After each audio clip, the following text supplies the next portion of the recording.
आपका यूनिक प्रज्ञान यूट्यूब परिवार में मैं प्रज्ञान सर हार्दिक स्वागत करता हूं, वंदन करता हूं, अभिनंदन करता हूं। प्यारे साथियों, आज के इस पाठचर्या में हम लोग अध्ययन करने वाले हैं आधुनिक काल से महत्वपूर्ण वस्तुनिष्ठ प्रश्नों का।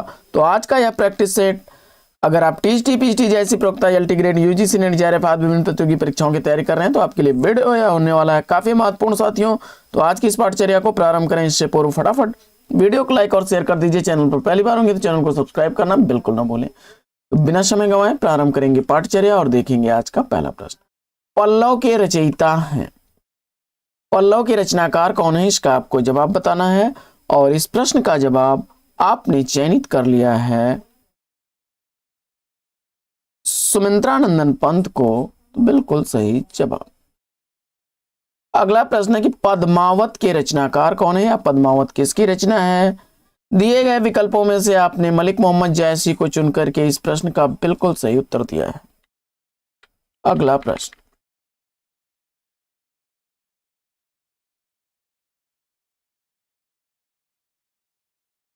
अगला प्रश्न है कि भारत भारती काव्य के रचनाकार कौन है।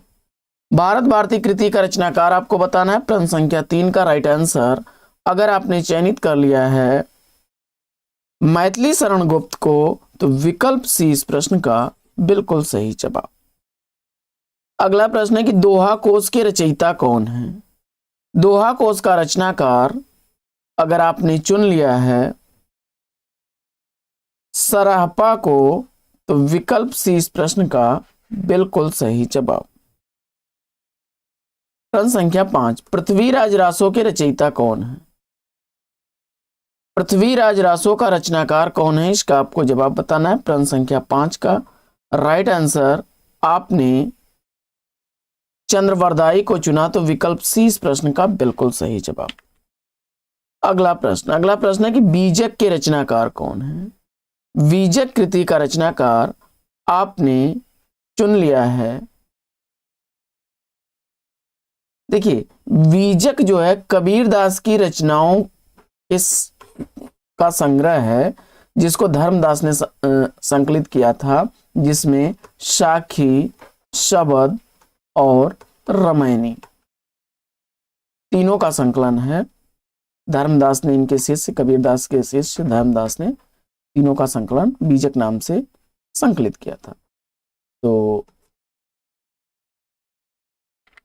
अगला प्रश्न, चित्रावली के रचनाकार कौन है। काफी चर्चित रचना, और इस प्रश्न का राइट आंसर आपने चयनित कर लिया उस्मान को, तो बिल्कुल सही जवाब विकल्प बी। अगला प्रश्न है कि ललित ललाम के रचनाकार कौन है, और इस प्रश्न का जवाब आपने मतिराम को चुना, तो विकल्प सी बिल्कुल सही जवाब। अगला प्रश्न है कि रसिक प्रिया के रचनाकार कौन है। रसिक प्रिया का रचनाकार केशव दास को चुन करके आपने सही जवाब दिया है। अगला प्रश्न है कि आदिकालीन काव्य धारा में उपलब्ध कौन सा नहीं है।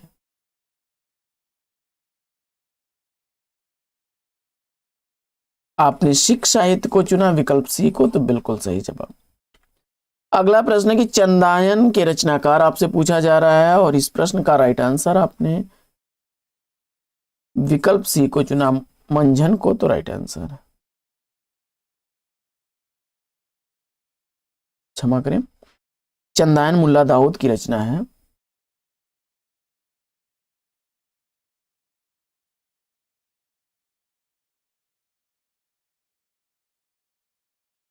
चंदायन की रचनाकार मुल्ला दाऊद है। विकल्प डी इस प्रश्न का राइट आंसर है। अगला प्रश्न, आगे रचनाओं को रचनाओं के साथ सुमेलित करना है। फटाफट कर लेते हैं हम लोग मिलान। रचनाओं को रचनाकारों के साथ सुमेलित करिए।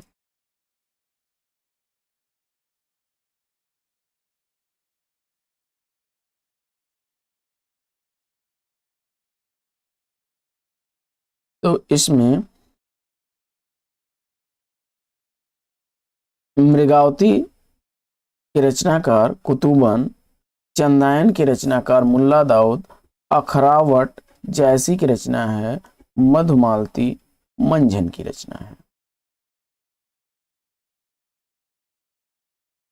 अगला प्रश्न है कि वीसल देव रासो के रचनाकार कौन है?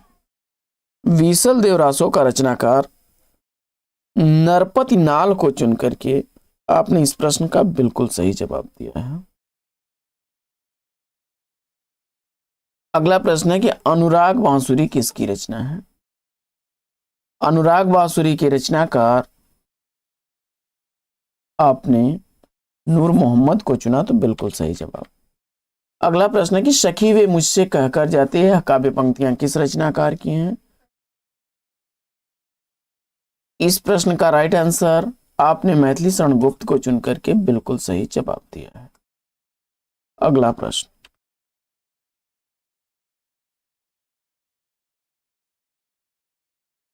अगला प्रश्न है कि तुलसीदास द्वारा लिखा गया कृष्ण काव्य इसमें से कौन सा है? तुलसीदास द्वारा लिखा गया कृष्ण काव्य आपने कृष्ण गीतावली को चुना, विकल्प डी को, तो राइट आंसर है। रामचरितमानस का रचनाकार आपसे पूछा जा रहा है और आपने तुलसीदास चुन करके इस प्रश्न का बिल्कुल सही जवाब। कवि कुल कल्पतरु के रचनाकार कौन है? और इस प्रश्न का राइट आंसर आपने चिंतामणि त्रिपाठी को चुना, तो विकल्प ए बिल्कुल सही जवाब। अगला प्रश्न है कि बरवै नायिका भेद के रचनाकार कौन है? बरवै नायिका भेद का रचनाकार आपने रहीम को चुना, तो विकल्प ए इसका बिल्कुल सही जवाब। काफी आसान रचनाएं हैं सब। रास पंचाध्यायी के रचनाकार कौन है? रास पंचाध्यायी का रचनाकार आपने नंददास को चुना, बिल्कुल सही जवाब। अगला प्रश्न है कि हनुमान बाहुक के रचनाकार कौन है? हनुमान बाहुक का रचनाकार आपने तुलसीदास को चुना, तो बिल्कुल सही जवाब। अगला प्रश्न है कि निम्नलिखित में से कौन सी रचना तुलसीदास की नहीं है? रस विलास को अगर इस प्रश्न का जवाब आपने चुना है विकल्प बी को, तो बिल्कुल सही जवाब। अगला प्रश्न है कि निम्नलिखित में से कौन सा युग्म असंगत है? तो कृष्ण गीतावली तुलसीदास की रचना है, विकल्प सी इसका राइट आंसर हो जाएगा। रहीम रत्नावली की रचनाकार कौन है? प्रश्न संख्या 24 का सही जवाब रहीम को आपने चुना, तो बिल्कुल सही जवाब। नासिकेतोपाख्यान के रचयिता कौन है? नासिकेतोपाख्यान सदल मिश्र की रचना है, विकल्प ए इसका राइट आंसर है। अगला प्रश्न है कि केदारनाथ सिंह किस सप्तक के कवि हैं? और इस प्रश्न का सही जवाब आपने तीसरा सप्तक चुन करके बिल्कुल सही उत्तर दिया है। अगला प्रश्न है कि निम्नलिखित में से कौन सा कवि अष्टछाप का कवि नहीं था?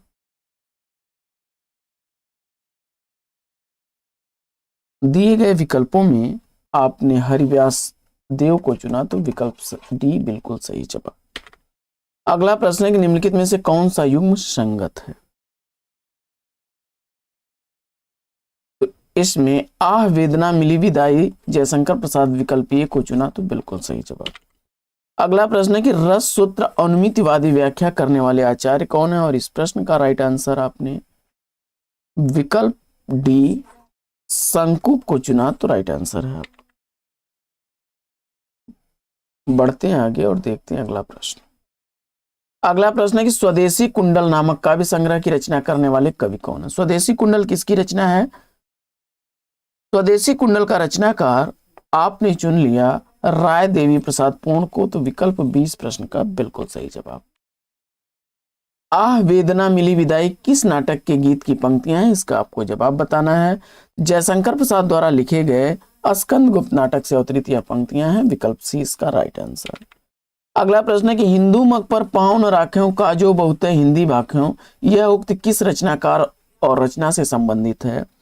प्रश्न संख्या 32 का बिल्कुल सही जवाब आपने विकल्प सी नूर मोहम्मद को चुना, अनुराग बांसुरी से, तो बिल्कुल सही जवाब।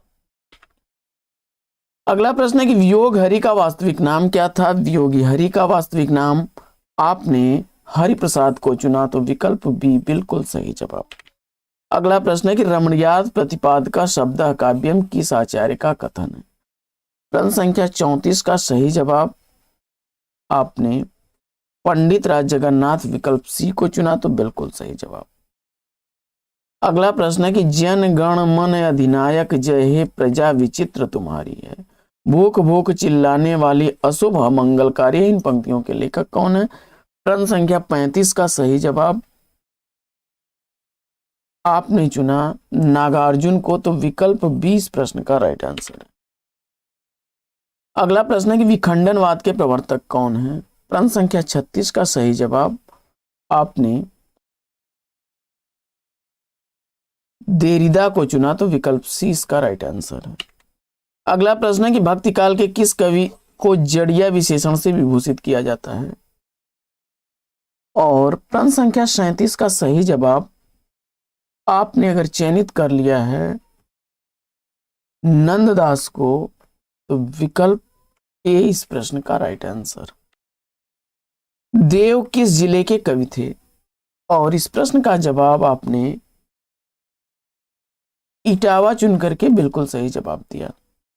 अगला प्रश्न है कि केशव कही न जाई का कहिए, देखत तब रचना विचित्र यति समुझी मन ही मन रहिए। ये पंक्तियां किस रचनाकार की हैं? प्रश्न संख्या 39 का सही जवाब आपने चयनित किया विकल्प बी तुलसीदास को, तो बिल्कुल सही जवाब। अगला प्रश्न है कि कठिन काव्य का प्रेत किस कवि को कहा जाता है? प्रश्न संख्या 40 का सही जवाब आपने चयनित कर लिया है विकल्प डी केशवदास को, तो राइट आंसर के साथ है। अगला प्रश्न है कि ढाई अक्षर प्रेम के पढ़े सो पंडित होए, प्रस्तुत पंक्तियों के रचनाकार कौन है? और इस प्रश्न का जवाब आपने विकल्प बी को चुना कबीरदास, तो बिल्कुल सही जवाब। अगला प्रश्न है कि सूरदास के गुरु कौन थे? सूरदास के गुरु कौन थे, इसका आपको जवाब बताना है। आपने सूरदास का गुरु चयनित कर लिया है वल्लभाचार्य को, तो राइट आंसर के साथ है विकल्प डी। अगला प्रश्न है कि दुख ही जीवन की कथा रही, क्या कहूं आज जो नहीं कही। यह पंक्तियां किस रचनाकार की हैं? तो सरोज स्मिथ से अवतरित यह पंक्तियां सूर्यकांत त्रिपाठी निराला की हैं, विकल्प डी इसका राइट आंसर। अगला प्रश्न है कि अष्टछाप की स्थापना किसने की? अष्टछाप की स्थापना करने वाले हैं विठलनाथ, विकल्प ए इस प्रश्न का बिल्कुल सही। अगला प्रश्न है कि पंक्तियों को पंक्तिकारों के साथ सुमेलित करना है। प्रश्न संख्या 45 में फटाफट मिलान करते हैं। तो शेष महेश गणेश दिनेश सुरेश हूँ जाहि निरंतर गावे। सूरदास की पंक्तियां हैं अमन लेहु पदित छटाक नहीं, तुम कौन सी पाठी पढ़े हो लला। घनानंद की पंक्तियां हैं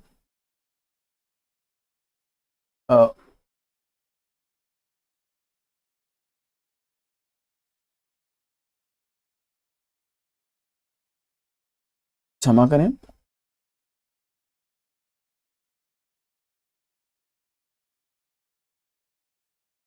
शेष महेश गणेश दिनेश सुरेश जाय निरंतर गावे, यह तो रसखान की पंक्ति है।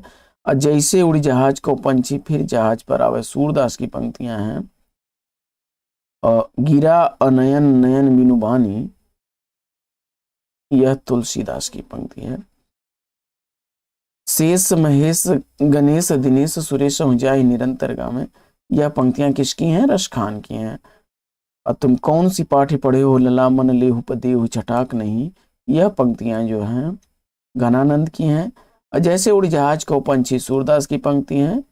और गिरा अनयन नयन बिनु बानी तुलसीदास की पंक्ति हैं। अगला प्रश्न है कि लोग हैं लाग कवित बनावत मोहितो मोरे कवित बनावत, इन काव्य पंक्तियों के रचयिता कौन है? प्रश्न संख्या 46 में सही जवाब आपने चयनित कर लिया घनानंद को, बिल्कुल सही जवाब। अगला प्रश्न है कि एक भारतीय आत्मा के नाम से जाने वाले रचनाकार कौन है? प्रश्न संख्या 47 का सही जवाब आपने माखनलाल चतुर्वेदी को चुना, तो विकल्प बी बिल्कुल सही जवाब। अगला प्रश्न है कि भूषण बिन न विराजहि कविता बनिता मित, यह कथन किसका है? जवाब हो जाएगा केशवदास का, विकल्प सी इसका राइट आंसर है। अगला प्रश्न है कि निम्नलिखित में से कौन सा मतिराम का ग्रंथ नहीं है? प्रश्न संख्या 49 का राइट आंसर आपने विकल्प बी रस विलास को चुना, तो बिल्कुल सही जवाब। अगला प्रश्न है कि तुम विद्युत बन जाओ पाहुन मेरे नैनों पर धर पग धर धर, यह पंक्तियां किसकी हैं? और इस प्रश्न का जवाब आपने महादेवी वर्मा को चुना, तो विकल्प ए इस प्रश्न का बिल्कुल सही जवाब। अगला प्रश्न है कि संतन को कहां सी करी शोकाम, यह विकथन किसका है? प्रश्न संख्या 51 का सही जवाब आपने कुंभन दास को चुना, तो विकल्प सी इस प्रश्न का राइट आंसर है। अगला प्रश्न है कि साहित्य लहरी के रचनाकार कौन है। प्रश्न संख्या 52 में सही जवाब आपने चयनित कर लिया है सूरदास को, तो विकल्प 20 प्रश्न का बिल्कुल सही जवाब। अगला प्रश्न है कि आचार्य भिखारी दास कृत काव्य शास्त्रीय ग्रंथ कौन सा है, और आपने काव्य निर्णय चुन करके इस प्रश्न का बिल्कुल सही जवाब दिया। बढ़ते हैं आगे और देखते हैं अगला प्रश्न। अगला प्रश्न है कि पौम चेरियू के रचनाकार कौन है। पौम चेरियू का रचनाकार आपने चुन लिया है विकल्प सी स्वयंभू को, बिल्कुल सही जवाब। अगला प्रश्न है कि गोरख बानी के संपादक कौन। गोरख बानी का संपादक आपने चयनित किया है पीताम्बर दत्त बड़थवाल को, तो विकल्प डी बिल्कुल सही जवाब। अगला प्रश्न है कि इनमें से कौन सा कवि रीति मुक्त कवि नहीं है। प्रश्न संख्या 56 में सही जवाब भूषण को चुन करके बिल्कुल सही जवाब दिया आपने। अगला प्रश्न है कि बसो मेरे नैनन में नंदलाल या पंक्तियां किसकी हैं। जवाब में मीराबाई चुन करके बिल्कुल सही उत्तर दिया। बिहारी किस धारा के कवि हैं, और जवाब में आपने रीति सिद्ध काव्य धारा को चुना, तो राइट आंसर है आपका। अगला प्रश्न है कि काशी में हम प्रकट भये रामानंद चिताए या पंक्तियां किस रचनाकार की हैं। प्रश्न संख्या 59 का सही जवाब आपने कबीर को चुना, विकल्प ए बिल्कुल सही जवाब। अगला प्रश्न है कि निम्नलिखित में से कौन अष्टछाप के कवि नहीं है, और प्रश्न संख्या 60 का सही जवाब सुंदर दास को चुन करके आपने उत्तर सही दिया है। कामायनी का रचनाकार कौन है। कामायनी के रचनाकार को आपने जयशंकर प्रसाद चुना, विकल्प सी बिल्कुल सही जवाब। अनामिका किसकी रचना है। अनामिका का रचनाकार आपने निराला को चुना, बिल्कुल सही जवाब। संदेश राजशक के रचनाकार कौन है। जवाब में आपने संदेश राजशक का रचनाकार अब्दुल रहमान को चुना, राइट आंसर है आपका। भ्रमर गीत के रचनाकार कौन है। भ्रमर गीत का रचनाकार आपने चयनित कर लिया है सूरदास को, तो बिल्कुल सही जवाब। कुरुक्षेत्र के रचनाकार कौन है, तो ओंकार उर्वशी रसवंती कुरुक्षेत्र ओंकार स्मृति ये सब रचनाएं किसकी हैं। रामधारी सिंह दिनकर की, विकल्प ये इसका राइट आंसर है। बढ़ते हैं आगे और देखते हैं अगला प्रश्न। रामलला नहछू के रचनाकार कौन है। जवाब में आपने तुलसीदास को चुना, बिल्कुल सही जवाब। अगला प्रश्न है कि इनमें से कौन सी रचना पंत की नहीं है। प्रश्न संख्या 67 का राइट आंसर आपने करुणालय को चुना, तो विकल्प बी बिल्कुल सही जवाब। अगला प्रश्न है कि इनमें से कौन सी रचना दिनकर की नहीं है, तो इस प्रश्न का राइट आंसर आपने मिलन और यामिनी को चुना, तो बिल्कुल सही जवाब।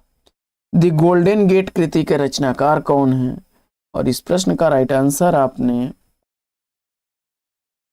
विक्रम सेठ को चुना, तो विकल्प डी बिल्कुल सही जवाब। अगला प्रश्न है कि मालगुड़ी गिडेज के रचनाकार कौन है, और इस प्रश्न का जवाब आपने आर के नारायण को चुना, तो विकल्प बी बिल्कुल सही जवाब। निम्न में से कौन सी पुस्तक बंगाली देशभक्त की बाइबिल मानी जाती है, और इस प्रश्न का जवाब आपने विकल्प आनंद मठ को चुना, बी को, तो राइट आंसर है। अगला प्रश्न है कि मजहब नहीं सिखाता है आपस में बैर रखना या पंक्तियां किस रचना से हैं, तो जवाब हो जाएगा मोहम्मद इकबाल की यह पंक्तियां हैं। अगला प्रश्न है कि अंधा युग किसके द्वारा लिखी गई रचना है। धर्मवीर भारती चुनकर के इस प्रश्न का राइट आंसर दिया।